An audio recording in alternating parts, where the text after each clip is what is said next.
Vous êtes dans la Newsroom. Bonjour, c'est Alexandra Turca, vous écoutez Newsroom, le podcast des invités de la rédaction d'Ouest France. Aujourd'hui, nous avons le plaisir de recevoir Rhys, le directeur de Charlie Hebdo. Les 10 ans de l'attentat contre le journal satirique le 7 janvier 2015 approchent et la maison d'édition Les Échappés, celle de Charlie Hebdo, publie un livre-hommage qui est rendu aux membres de la rédaction qui ont été assassinés ce jour-là. Il s'appelle « Charlie Liberté, le journal de leur vie ». Il sera en vente le 5 décembre. Le jour de cet attentat, je le rappelle, 12 personnes ont été tuées, dont 8 de la rédaction de Charlie, 11 ont été blessées, dont 4 grièvement, dont vous, Rhys. Et donc, à l'occasion de cet anniversaire difficile, vous sortez cet ouvrage. Et Rhys, qui a conçu cet ouvrage? Est-ce que c'est une conception collective? Et puis, quel était son objectif? C'est une conception, oui, collective, puisqu'on l'a fait aussi avec les ayants droit, les familles des victimes. Voilà, on leur a demandé, on a vu avec les uns et les autres ce qu'ils auraient aimé montrer de leurs disparus. Le but étant de montrer ce qu'ils avaient pu faire aussi avant Charlie. Pas uniquement ce qu'ils avaient fait à Charlie, mais aussi à côté de Charlie ou autour de Charlie, parce que les uns et les autres avaient beaucoup d'activités autour de Charlie. Voilà, donc c'était pour un peu montrer, pour montrer tout ce qu'on a perdu avec leur disparition. Voilà, pour montrer aussi toute l'étendue de leur talent, de leur vision des choses, quoi. Alors c'est une évocation, c'est pas une biographie à chaque fois, mais qu'au moins les lecteurs qui peut-être il y a 10 ans étaient plus jeunes les découvrent peut-être à cette occasion. Et qu'on ne retienne pas d'eux que leur mort. Oui, voilà, c'est-à-dire que on peut retenir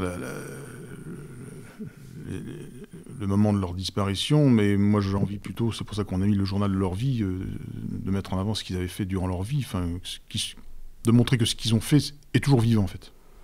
C'était une rédaction complète. Aujourd'hui, il y a une nouvelle rédaction.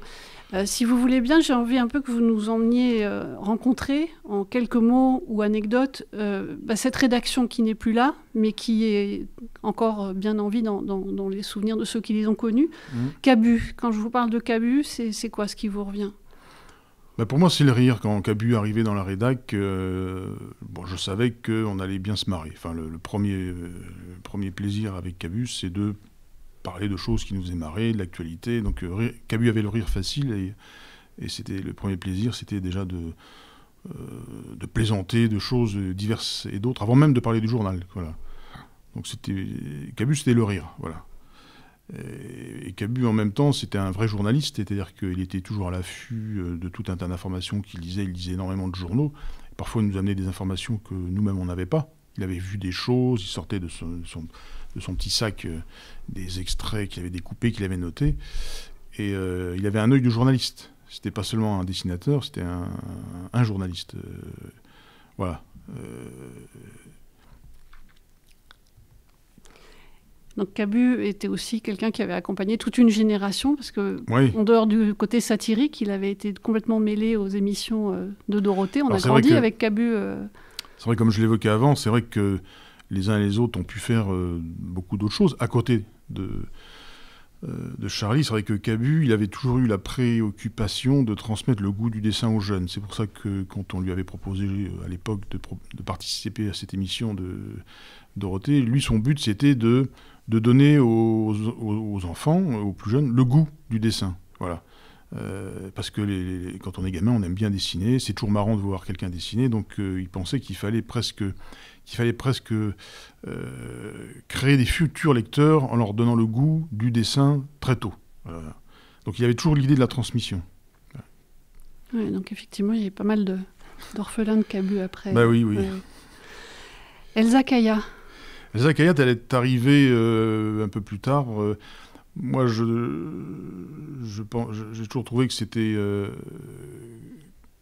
Parfois, on lit des articles où les journalistes se prennent un peu pour des psys, et c'est pas toujours très convaincant. Donc, je m'étais dit, autant faire parler directement un ou une psy.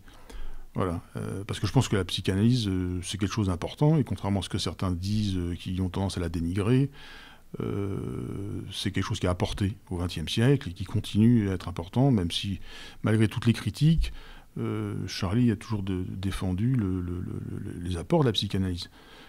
Et donc, j'avais par Antonio Fischetti, qui est journaliste à Charlie Hebdo, qui avait fait un travail avec elle.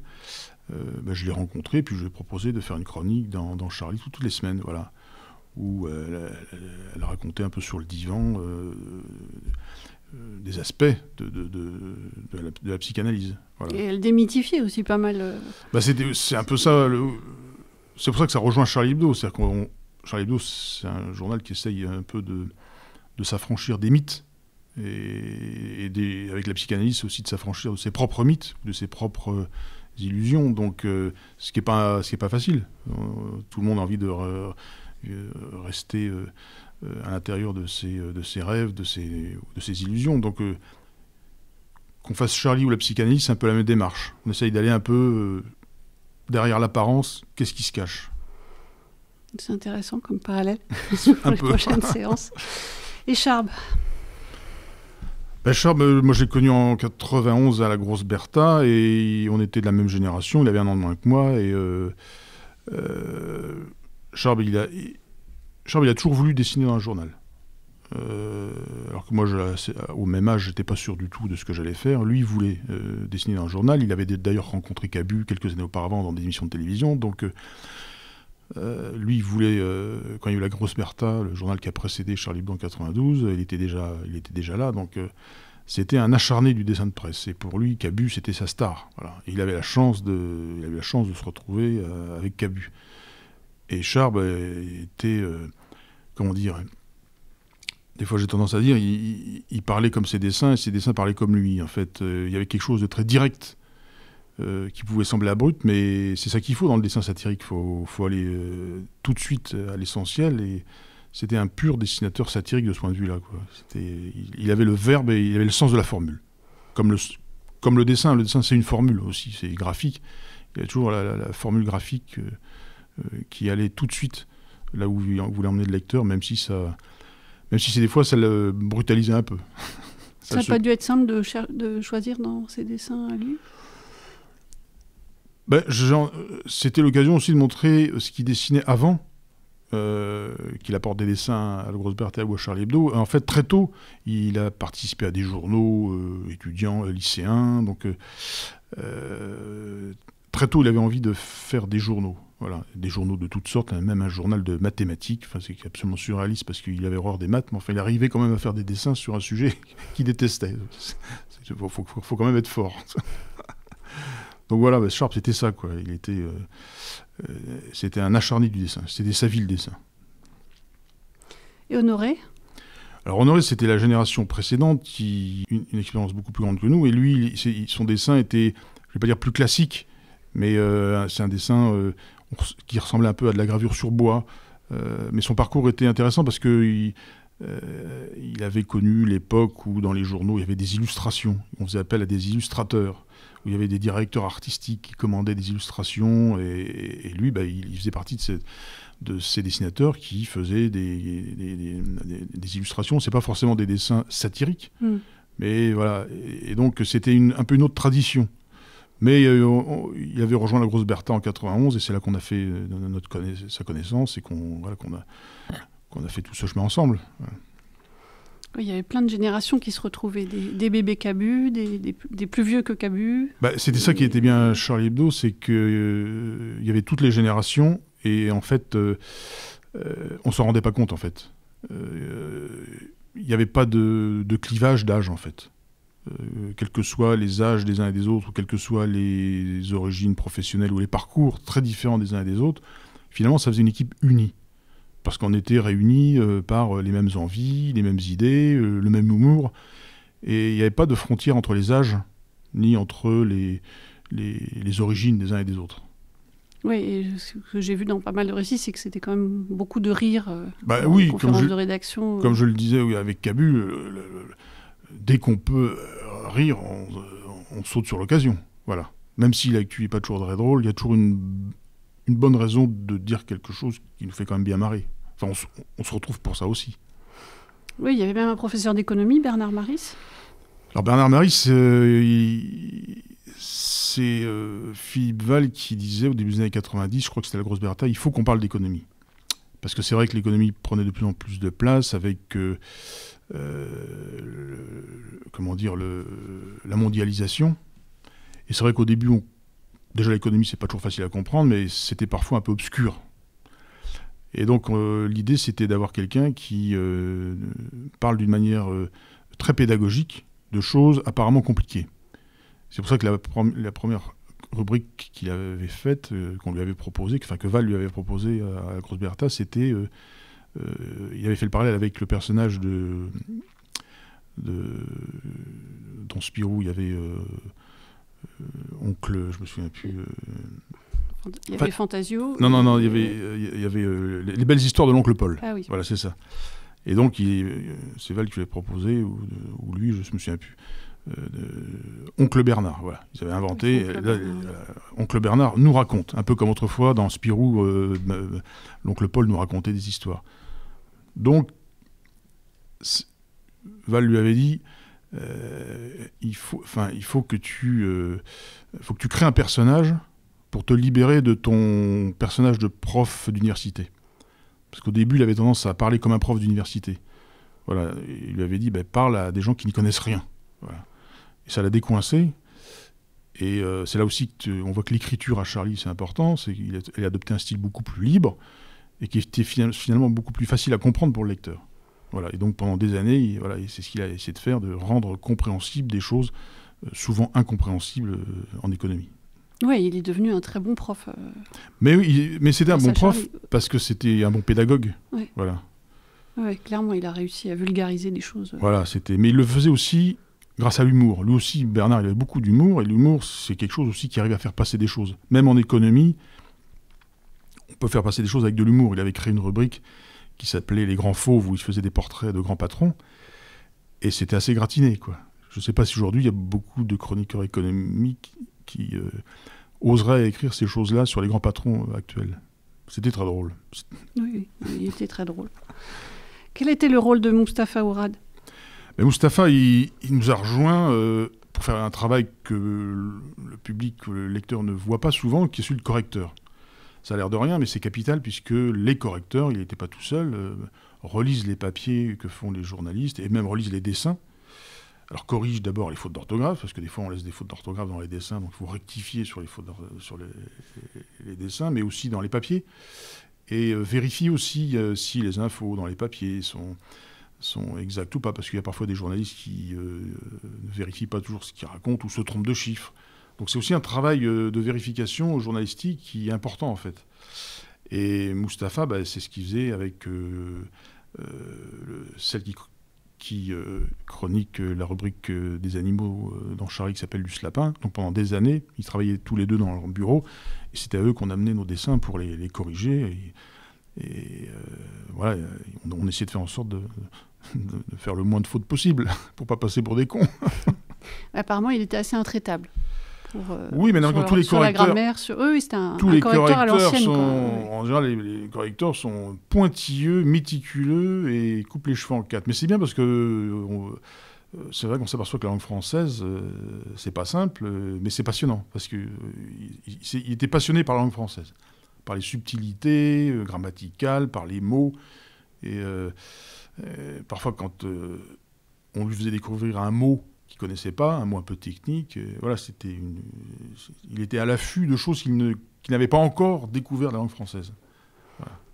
Et il ramenait un peu d'ordre dans certaines bulles. Il nous aidait, lui et les autres correcteurs aussi, à éviter à faire que ce soit bien en français, quoi. Et Tinius, alors ? Tinius, c'était un peu la génération avant. Il avait déjà commencé à dessiner au début des années 80 dans des journaux comme Anti-Roux ou d'autres journaux. Donc il avait déjà une expérience du dessin de presse.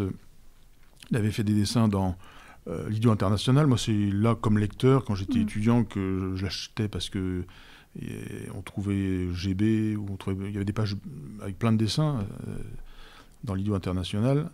Même si c'était un journal à la ligne éditoriale un peu bizarre, au moins il y avait des dessins. Et il faisait des dessins qui étaient vraiment marrants. et que moi j'aimais beaucoup. Je ne le connaissais pas, Tinous, à l'époque, je voyais. Mais c'est vrai qu'il avait un ton sarcastique, puis surtout, il avait un trait qui était très élégant, en fait. Il avait vraiment une grâce dans son trait qui était vraiment admirable. Et puis Tinous, il était drôle, comme tout le monde, en fait. Voilà, Tinous aussi, voilà.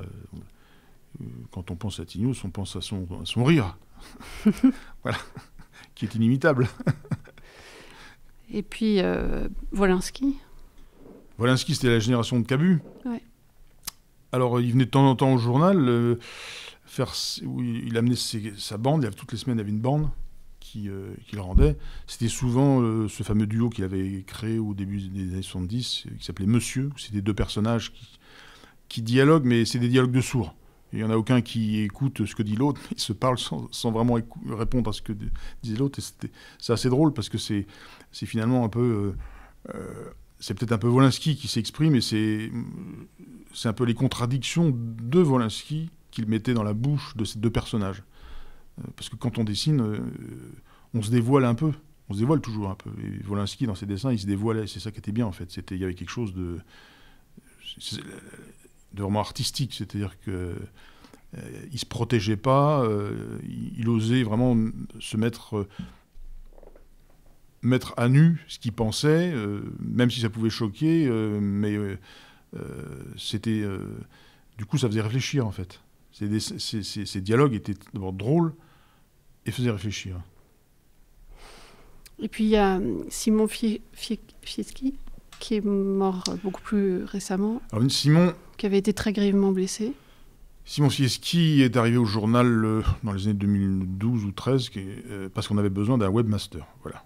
Charlie Hebdo, de manière laborieuse, s'est mis au numérique. Et bon, c'est bien joli, mais il faut quelqu'un pour s'en occuper. C'est vrai qu'on n'était pas très outillés. Et c'est vrai que la culture des uns et des autres, c'était pas une culture numérique. C'est vrai que nous, on pensait papier, on fait des dessins sur du papier. Et c'est vrai que, comme on dit, la transition numérique, ça a été pas évident, Charlie Hebdo. Et donc, Simon s'est retrouvé avec la lourde charge sur ses épaules d'assurer du mieux qu'il pouvait, avec le peu de moyens qu'on lui donnait, de faire en sorte que Charlie Hebdo a un site. Ce qu'il a fait du mieux qu'il a pu. Et malheureusement, le 7 janvier, il a été grièvement blessé. Il est resté, je crois, une semaine dans le coma. Et quand il s'est réveillé, il était paralysé. Et on a cru qu'il allait rester paralysé toute sa vie. Et c'était en fait terrifiant, en fait. Et tout doucement, dans les semaines qui ont suivi, tout doucement, ses jambes ont commencé à rebouger. Et vraiment, et progressivement, il a retrouvé l'usage de ses jambes, mais pas comme avant. Il avait un handicap. Il a fait des efforts surhumains pour remarcher. Il était aux Invalides à Paris. Mais quand vous faites de la rééducation, vous avez beau y mettre toute votre volonté, et à un moment donné, vous atteignez un seuil. Vous savez que vous ne pourrez pas aller plus loin. Et au bout d'un moment, vous identifiez votre handicap. Vous savez qu'au-delà, vous n'arriverez plus à marcher comme avant. Donc il a quand même pu remarcher. Bon, il avait une canne, mais il le disait pas, mais c'était épuisant. Alors je lui avais dit, tu seras toujours au journal, tu resteras toujours au journal, parce qu'il avait peut-être peur qu'on lui dise qu'on n'avait plus besoin de lui. Mais il est toujours resté au journal. Mais il ne pouvait pas travailler autant qu'avant, parce qu'il était très vite épuisé. Et donc, mais bon, il était quand même déterminé. Il allait à la rencontre des collégiens, des élèves, il faisait de la pédagogie. Donc il avait plein de projets aussi pour se rendre utile, et puis aussi pour continuer à parler du journal et de ce qu'on faisait au journal. Donc jusqu'au bout, il nous a servi un peu d'exemple, parce que son courage nous obligeait à être aussi courageux que lui. Et puis il est décédé alors que vous étiez en train de boucler, donc vous avez pu rajouter... Alors c'est vrai qu'on a appris malheureusement de manière assez brutale son décès, et on a décidé de le rajouter dans le livre. Voilà. Ouais. Aujourd'hui, vous avez embauché une nouvelle rédaction, depuis longtemps. Vous avez réussi à recréer tout ce rire, tout cet esprit, J'ai l'impression, puisque... Je crois qu'on peut dire que oui, quand on est au journal, on passe plutôt des bons moments, quand même. Enfin, moi, je me barre bien au journal. Oui, je crois qu'on peut dire qu'on a recréé une rédaction qui est aussi vivante qu'avant, voilà, qui est dynamique, qui part en reportage, qui produit des dessins, des articles. Donc c'est, on peut dire que 10 ans après, où le journal est bien vivant. Voilà. Et le mauvais esprit? Le mauvais esprit est toujours bien là ou... C'est différent parce que c'est des personnes différentes, mais... Ah oui, non, mais c'est... L'esprit satirique, il est toujours là, mais dans des styles et des tons différents. Ça se renouvelle, l'esprit satirique. Voilà. Donc, c'est ça qui est bien aussi. Voilà. On a des nouveaux esprits satiriques, caustiques et loufoques. Vous avez toujours autour de vous des mesures de sécurité très importantes. Les conséquences, 10 ans après de l'attentat, en tout cas celles-là, semblent les plus visibles. C'est quoi le poids sur la vie quotidienne donc, de ces mesures de sécurité, pour vous en tout cas? C'est vrai qu'au lendemain des attentats, tout de suite, on nous a proposé des protections pour éviter qu'il y ait de nouvelles attaques. Et cette protection, on pouvait penser en 2015 qu'elle durerait peut-être 1 an ou 2, et finalement 10 ans après, elles sont toujours là. Parce qu'on voit bien que même s'il y a moins d'attentats, il y a toujours des possibilités. Il peut toujours y avoir des gens qui surgissent avec des couteaux, des choses comme ça. Donc on ne peut pas se permettre de baisser la garde. Peut-être que c'est inutile, peut-être que ça ne sert à rien, et j'espère que ça ne sert à rien, mais ce serait trop bête qu'il arrive quelque chose par un manque de vigilance. Voilà. C'est assez contraignant, mais on a l'impression que vous avez pris le parti très tôt que ça ne vous empêcherait pas de vivre et de continuer à faire ce que vous aimez faire et ce en quoi vous croyez. Ça ne m'empêche pas de faire ce que je veux. D'ailleurs, les personnes qui m'accompagnent, elles le savent, que voilà, elles savent aussi un peu s'adapter à l'activité qui est celle qui est la mienne, pour que je puisse justement continuer à faire ce que j'aime faire, quoi, ou ce que je dois faire dans le journal. C'est plus difficile quand il faut aller à l'étranger. Là, effectivement, parfois, quand on veut faire des reportages dans des pays pas toujours très sécurisés, c'est un peu risqué. Voilà. On va arriver donc au 7 janvier, au 10e anniversaire. Sous quel signe vous souhaitez qu'il soit placé? Quels sont vos espoirs? Le signe, moi, j'ai pas envie que ce soit trop funèbre. Je voudrais que ce soit un peu à l'image de ce qu'étaient les gens qui ont fait ce journal et qu'il y a dans le livre.